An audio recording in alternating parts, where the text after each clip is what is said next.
Hello बच्चों। तो बढ़ते हैं अपने नए टॉपिक के साथ जिसका नाम है विस्कोसिटी। इस टॉपिक में हम सीखेंगे कि विस्कोसिटी और कोफिशिएंट ऑफ विस्कोसिटी क्या होते हैं। साथ ही साथ स्टोक्स लॉ और टर्मिनल वेलोसिटी के बारे में भी हम जानेंगे। तो पहला कंसेप्ट वीडियो स्टार्ट करते हैं विस्कोसिटी और कोफिशिएंट ऑफ विस्कोसिटी के साथ। तो बच्चों, स्क्रीन पर दिए गए इस वीडियो में आप देख रहे हैं कि 4 जार भरे हुए हैं। उनमें हम डिफरेंट लिक्विड्स फिल करके रखे हैं। हम 1 बाय 1 सभी जार्स में एक बॉल गिराएंगे और देखेंगे कि उसका motion while flowing through the fluid कैसा होता है। हमने पहली बॉल इंसर्ट कराई, ये तुरंत नीचे गिर गई। अब दूसरी जार में हम दूसरी बॉल गिराते हैं। देखिए बच्चों, कितने आसानी से, कितने स्लोली ये नीचे गिर रही है। अब सेम एक्सपेरिमेंट हम थर्ड जार के साथ करेंगे। यहाँ पर हमने देखा कि जैसे ही हमने बॉल को ड्रॉप किया वो तुरंत नीचे गिर गया। अब चौथे जार में हम बॉल के मोशन को ऑब्जर्व करें बच्चों, आप देख सकते हैं कि ये बहुत ही स्लोली, बहुत ही धीरे धीरे आराम से नीचे आ रहा है। तो बच्चों, ये हमने 4 सेट ऑफ एक्सपेरिमेंट करे। इससे एक ही सवाल मन में आता है कि आखिर क्यों बॉल का मोशन अलग अलग लिक्विड में अलग अलग है। क्यों किसी लिक्विड में बॉल स्लोली नीचे गिरता है, क्यों किसी लिक्विड में बॉल बहुत आसानी से, बहुत तेजी से नीचे गिर जाता है। इन सभी प्रश्नों का उत्तर हमें मिलेगा विस्कोसिटी के द्वारा। तो बच्चों, viscosity is defined as internal resistance offered by a layer of fluid to the adjacent layer during the fluid flow. अब इसके मायने क्या हैं देखते हैं। बच्चों, आपके स्क्रीन पर दिए गए इस चित्र को आप ध्यान से देखें। यहाँ पर बच्चों हमने इस फ्लूइड फिल्म को, ये जो लाइट ब्लू कलर से है, ये फ्लूइड फिल्म को हमने 2 ग्लास स्लैब्स, एक जो बॉटम मोस्ट ग्लास स्लैब आप देख सकते हैं और एक अपसाइड में एक ग्लास स्लैब है, इन दोनों ग्लास स्लैब्स के बीच में हमने इस थिन फिल्म को फंसा रखा है। और हम कर क्या रहे हैं, हमने बॉटम मोस्ट ग्लास स्लैब को फिक्स कर रखा है, वेयरएज जो टॉप वाला ग्लास स्लैब है हम उसको v वेलोसिटी से मूव करा रहे हैं by application of some force. तो अगर हम v वेलोसिटी से मूव कराएंगे बच्चों, तो हमने क्या ऑब्जर्व करा कि जो फ्लूइड फिल्म की जो लेयर अपर ग्लास स्लैब के कांटेक्ट में है वह मूव करती है अप टू सम डिस्टेंस, और जो बॉटम मोस्ट लेयर है वो मूव नहीं करती। ऐसा तब तक होता है बच्चों जब तक applied force is not sufficient enough to counter this kind of effect.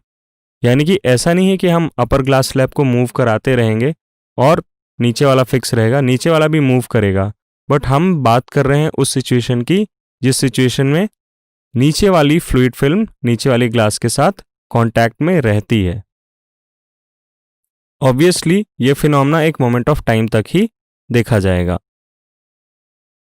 अब चूंकि हमने फ्लूइड फिल्म के मोशन को देखा बिटवीन 2 ग्लास प्लेट्स, अब ऑब्जर्व करते हैं बच्चों फ्लूइड फ्लो को एक पाइप के बीच में। पहले क्या था, हमने बस 2 फेसेस कवर करे थे फ्लूइड फिल्म के। अभी हम देख रहे हैं कि हमने फ्लूइड को चारों तरफ से घेर रखा है। बेसिकली जब भी कोई फ्लूइड किसी पाइप में फ्लो करता है बच्चों, तो वह चारों ओर से, हर ओर से पाइप की बाउंड्री से कांटेक्ट में होता है।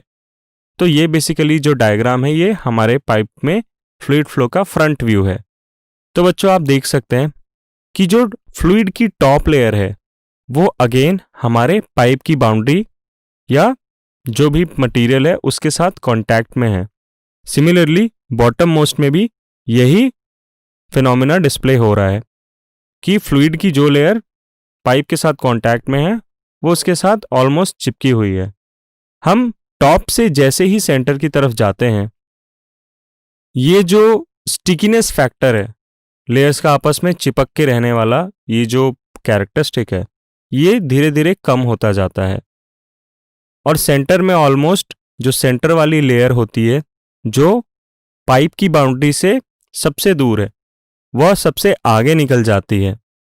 और सेंटर लेयर से हम फिर नीचे अगर आएँ तो देखते हैं कि लिक्विड की जो लेयर्स हैं, फ्लूइड की जो लेयर्स हैं, वो फिर से स्टिकीनेस फैक्टर दिखाने लगती हैं, वो फिर से आपस में चिपक कर चलने लगती हैं और बॉटम में आते ही जो बॉटम मोस्ट लेयर है वो सबसे ज़्यादा पाइप की बाउंड्री से, पाइप के फेस से कनेक्ट होकर, स्टिक होकर रहती है।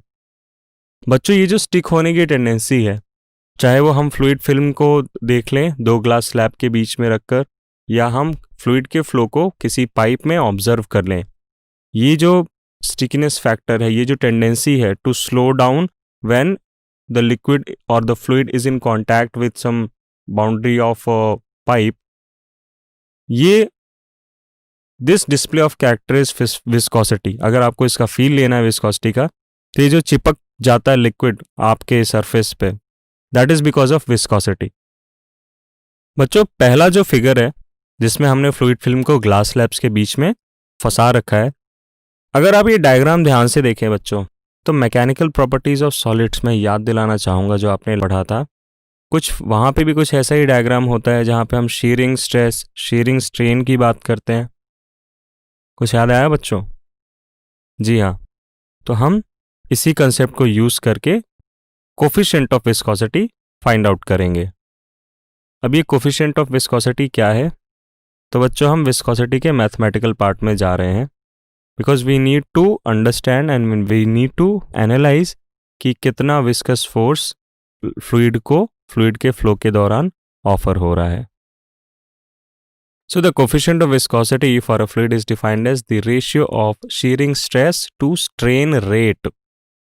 ध्यान देने वाली बात है बच्चों, यहाँ पे स्ट्रेन रेट लिखा है क्योंकि हमारा फ्लूइड स्टैटिक नहीं है, हमारा फ्लूइड फ्लो करने की टेंडेंसी रखता है और वो फ्लो करना चाहता है। तो यहाँ पे अगेन सेम डायग्राम,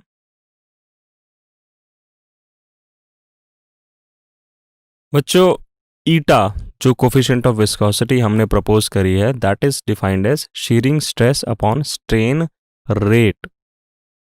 तो आपको आइडेंटिफाई करना होगा कि शीयरिंग स्ट्रेस इस कंडीशन में क्या है।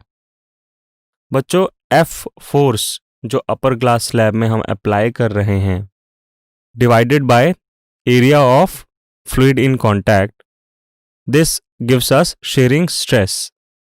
एंड स्ट्रेन रेट बच्चों वो जो एंगल हमारा बनता है, लेट मी शो यू, मैं आपको याद दिलाना चाहूंगा, ये एंगल बनता है बच्चों, ये आपका फाई एंगल होगा, that will be equal to delta X divided by delta L. तो ये आपका डेल्टा फाई आ गया।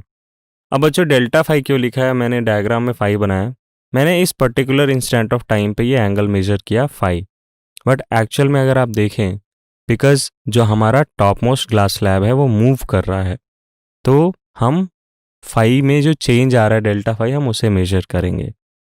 एनीवेज, तो आगे देखते हैं बच्चों, हमने एंगल डिफाइन किया डेल्टा एक्स बाय एल, हमें चाहिए स्ट्रेन रेट, यानी कि ये जो एंगल है ये किस रेट से चेंज हो रहा है, that means delta phi by delta T, and that will be equal to delta X by delta T dot L. तो ये निकल के आता है बच्चों v बाय एल। तो finally eta is equal to shearing stress upon strain rate is equal to F by A divide by v by L. इसकी unit क्या होती है बच्चों?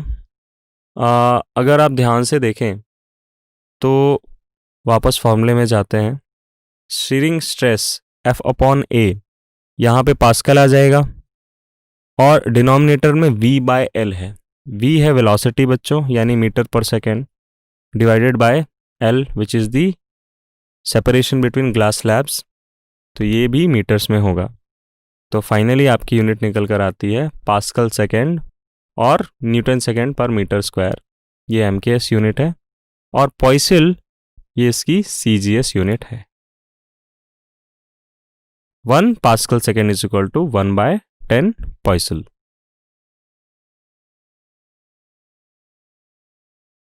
Dimensions m, L inverse, T inverse. तो बच्चों viscosity का I hope आपको concept समझ आया होगा और डिफरेंट डिफरेंट कंडीशंस में कैसे एक्ट करता है, इसके इफेक्ट को आपने ऑब्जर्व भी करा होगा अपने सराउंडिंग्स में। तो आइए अपने कंसेप्ट्स को टेस्ट करते हैं। Water flows between two plates of which the lower one is stationary and the upper one is moving with velocity v. What will be the velocity of fluid in contact with the upper plate? बच्चों 2 minute का समय देता हूं मैं आपको, आप ज़रा सोचें, क्वेश्चन को समझें, फिर हम डिस्कस करते हैं। तो बच्चों इसका सॉल्यूशन देखते हैं। बच्चों यहाँ पर एक नो स्लिप कंडीशन लगती है। That means the relative velocity between the plate and the fluid in contact with it must be 0। यानी कि जो फ्लूइड आपके प्लेट की बाउंड्री हो गई या पाइप की बाउंड्री है उससे कांटेक्ट में है, तो फ्लूइड की उस लेयर और आपका प्लेट हो गया, आपकी पाइप हो गई, उन दोनों के बीच में रिलेटिव वेलोसिटी 0 होनी चाहिए। इसका मतलब कंडीशन को अगर हम विजुलाइज करें तो बॉटम मोस्ट प्लेट को हमने एक प्लेट को फिक्स कर रखा है और दूसरी वाली को हम एफ फोर्स लगा के मूव करा रहे हैं v वेलोसिटी से। तो बच्चों जो अपर प्लेट है उसकी वेलोसिटी v है। साथ ही साथ नो स्लिप कंडीशन यह कहती है कि फ्लूइड की लेयर जो अपर प्लेट के साथ कांटेक्ट में है, फ्लूइड की उस लेयर साथ ही साथ प्लेट की जो वेलोसिटी है वो दोनों सेम होनी चाहिए, तभी उनके बीच की रिलेटिव वेलोसिटी 0 होगी। तो उस हिसाब से we can easily conclude that the velocity of fluid in contact with the upper plate is v and that with lower plate is 0।